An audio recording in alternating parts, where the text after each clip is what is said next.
This is When You Were Everything, chapter One More Terrible Truth, pages 314 to 318. One more terrible truth.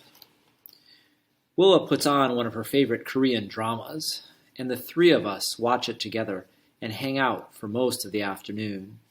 Once they leave, though, I barricade myself in my bedroom for the next few hours, trying to decide what to do. Maybe I won't need to do anything. Maybe this will all blow over and no one will see the post or even care about it. But what if someone does? What if my dad gets into serious trouble over a lie? I lie in the center of my bed, trying to make sense of what I know, of what my mom meant by close, of what could have been happening between my father and Miss Novak that was so intimate that my dad needed to change jobs, and that even after everything, my parents still split up. Soon, exhaustion from all the emotional stress of the morning sets in and I fall asleep. I don't wake up until a reminder in my calendar chimes, telling me that I'm supposed to go to the diner tonight. But with this rumor going around, and after I yelled at Dom, I know I'm not going to. I call Dolly's. Pop picks up. "Dolly's Diner. How can I help you?" "Hi, Pop," I say. My voice sounds all croaky from crying or sleeping or both. "It's Cleo." Let me check my video here. "It's Cleo. I'm not going to make it in to help out tonight. I'm not feeling well. Is that okay?" "Of course, honey. Dom mentioned you had to leave early from school. Anyway, take all the time you need." I say thank you and hang up before I roll over to stare at the wall, praying that I can fall back to sleep and pretend everything that has happened today was a dream. The next time I wake up, my window is dark and Mom's warm hand is on my shoulder. "Cleo, honey, how long have you been sleeping?" I glance at the time on my phone. "A while," I say.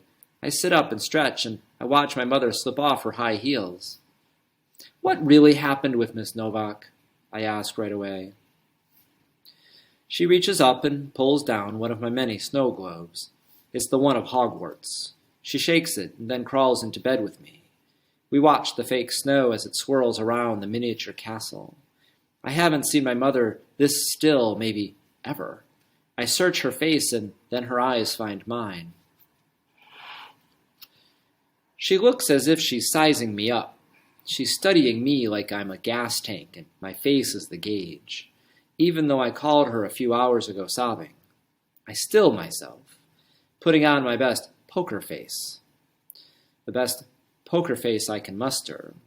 I try to look as tough as I can, and I guess she decides there's enough room inside me for one more terrible truth. "Your father is in love with her, Cleo." "In love? With Miss Novak?" I say, stunned. She nods. "He came home one day and told me that he felt we'd been growing apart since your grandmother passed away." She looks down at the snow globe again. "He said I'd been working like a fiend and that he felt like I had no time for him."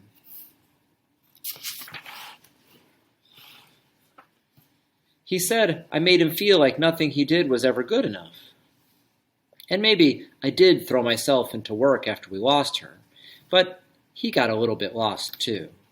She takes a deep breath, and I put my hand on hers where it still holds the snow globe. I think he'd already decided to move on, and a bigger part of me wanted him to be happy than to stay with me if I made him sad. He could tell I wasn't my best self. He could tell I wasn't my best self with him either, so separating just made sense. "So, did he cheat? On you?" I ask. I touch her perfect hair. I think of her intense and steady devotion to everything. "I wish it were that simple, Cleo. But no, not exactly. We were changing.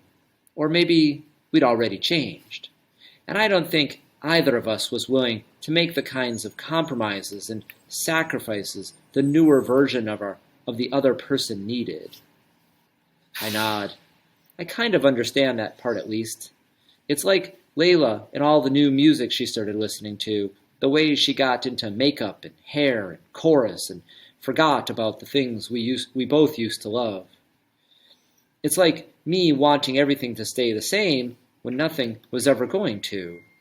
For a second, I hate my father and Miss Novak for hurting my mother as much as I hate Sloane and Layla for hurting me.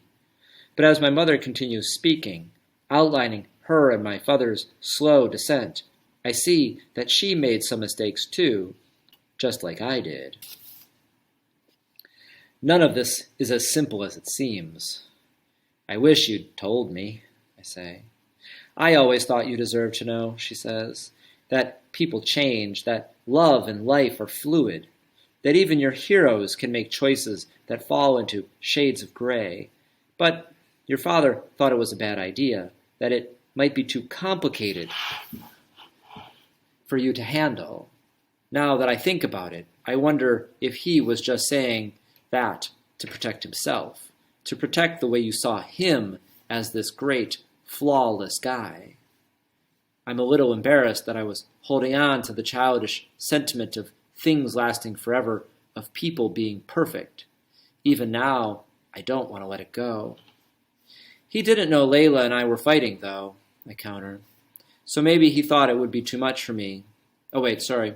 He did know Layla and I were fighting, though, I counter. So maybe he thought it would be too much for me, this on top of everything else. As soon as I finish the sentence, I can hear myself defending him, even though I have no reason to. I don't know when my father became superhuman in my head. We shift from my room to hers and order takeout. We're talking and eating, sitting in the center of her big, soft bed in a pile of bare brown feet and blankets. Sorry, I say to my mom, because I don't want her to think I'm taking his side in this. We've all lost something because of what's happened. A love, a life, even my own quiet innocence, though that couldn't have lasted much longer. She smiles softly. It's okay. In his defense, I think he was right. After Ma died, I wasn't as emotionally available to him as maybe I should have been. As if to illustrate her point, her phone, her work phone, rings, and she reaches for it. I move it away from her neat red nails and shake my head. When we finish eating and I go back to my room to finally change out of my uniform, I'm feeling 100 times better than I did when I first got home. It's funny how a dose of honesty in Chinese food does that for a girl. I pick up my phone from where I set it before I fell asleep, and I have a bunch of missed texts from Daddy. I don't think I can answer them right now. I finally read the texts from Sydney and Willa. I even have a few from Jace. There's just one from Dom. Just text me back if you're okay. I get the sudden urge to right all the wrongs I've committed today, to show up for the people who have shown up for me. I text Jace back and say that I'm sorry for being rude to him in the hall. I text Sydney and Willa, thanking them for coming over. Then I check the time. It's still early enough that if I head up to the diner, I can help Miss Dolly and Pop close up. So instead of changing into pajamas, I pull on a pair of jeans and the tight white sweater I had on earlier today. I'm hoping I'll have a chance to apologize to Dom, in person, like I'd planned all along.